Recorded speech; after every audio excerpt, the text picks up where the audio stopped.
n-folds again. And so you've got a process which is not a particle moving along there, but a folding, unfolding type of process. So this is the idea we were trying to get at, to try and put that in a mathematical form. I always like to show this because it always amuses people. This is an example of the implicate-explicate order. But I only see the old lady. I only see the old lady. I worry about this. I worry about What does this mean about? Yes. In fact, I tried it in a rather bigger audience than this, and said, how many people see the young lady first? How many see the... And it's about 50-50. It's amazing. Yeah. So there's something wrong with us, Freddie. We like old ladies. Try Viagra. That's a cure for that. I'll tell you about it later. No, not that. Oh, God. Nick, why do I do this? Do you remember that classic boo-boo I made at Sheffield? Yeah.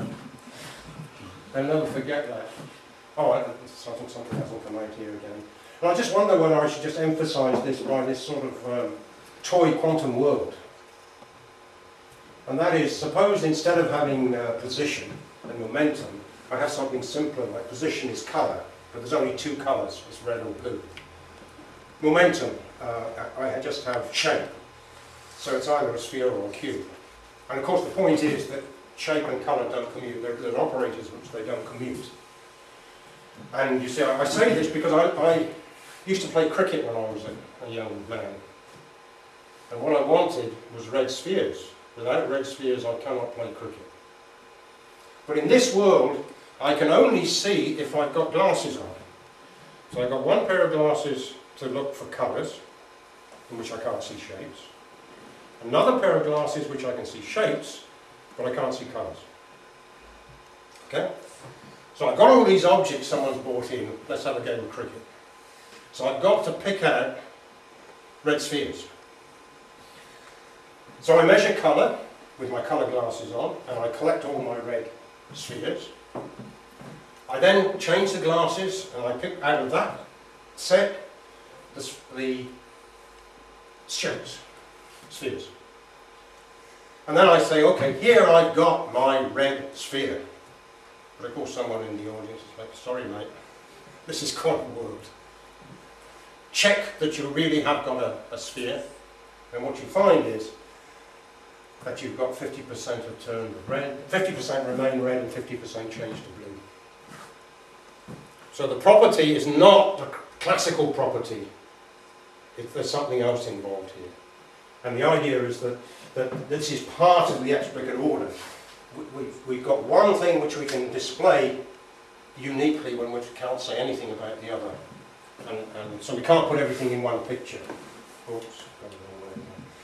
And now this is the most important thing in my story, is the idempotence.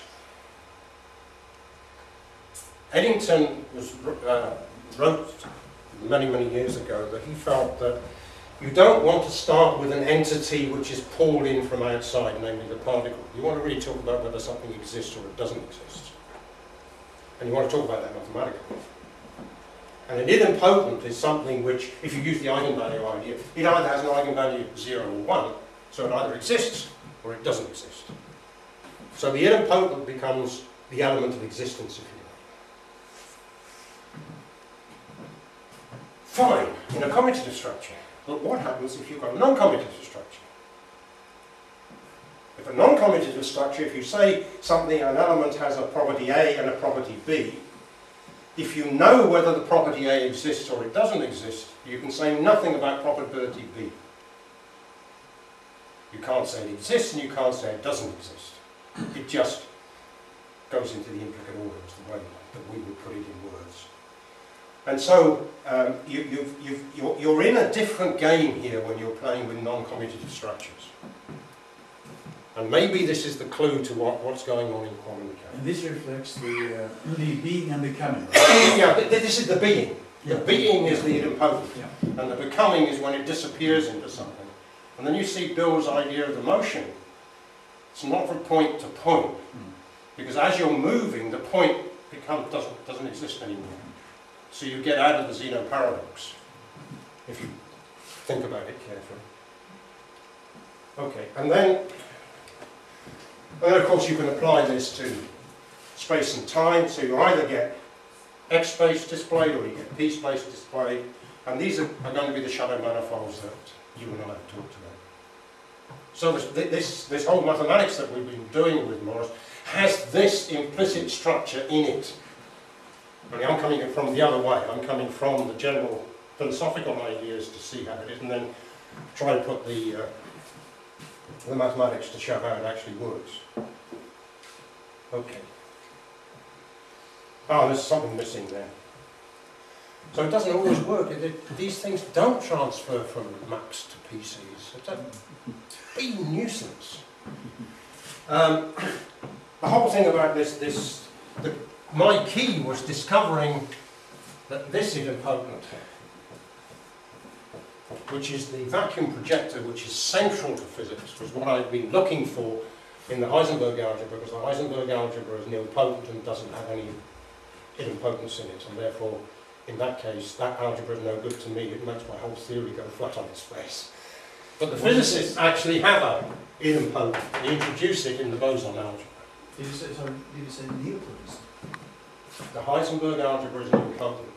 Nilpotent. Nil. Yeah, I heard Okay. wrong. Sorry. Okay, nilpotent. Sorry.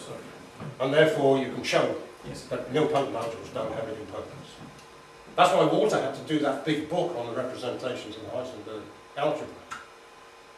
You don't need that. If you go to a bigger algebra by introducing an extra term, you can do it in the same way as you do orthogonal representations. So I thought that was one of the discoveries that I made, which I found was very enlightening. I don't know what you guys think about it, but let's go on. Oh, it's appeared. How did that happen? It came out of the shadow. It was implicate. It was implicate, and it became excellent. My goodness, this machine talks my language. Okay, and you'll see the vacuum projector actually plays an important role. No, I'm still going the wrong way. Okay, now, suppose I say, okay, look, let me take this very naive idea that we have a folding and unfolding operation. And then I'm going to describe everything algebraically, and the order of the terms are the order of what is going on. So this is the implicate order, the explicate order rather, the idempotent. Then you have some matrix which blasts it into the implicate order. And then there's another process coming in the opposite direction with another algebraic operator, think of it as the matrix, to connect up with what I said before. And then you get a new idempotent. So you get a way of tracking changes in idempotence without using differential equations or anything. Then you can say, all right,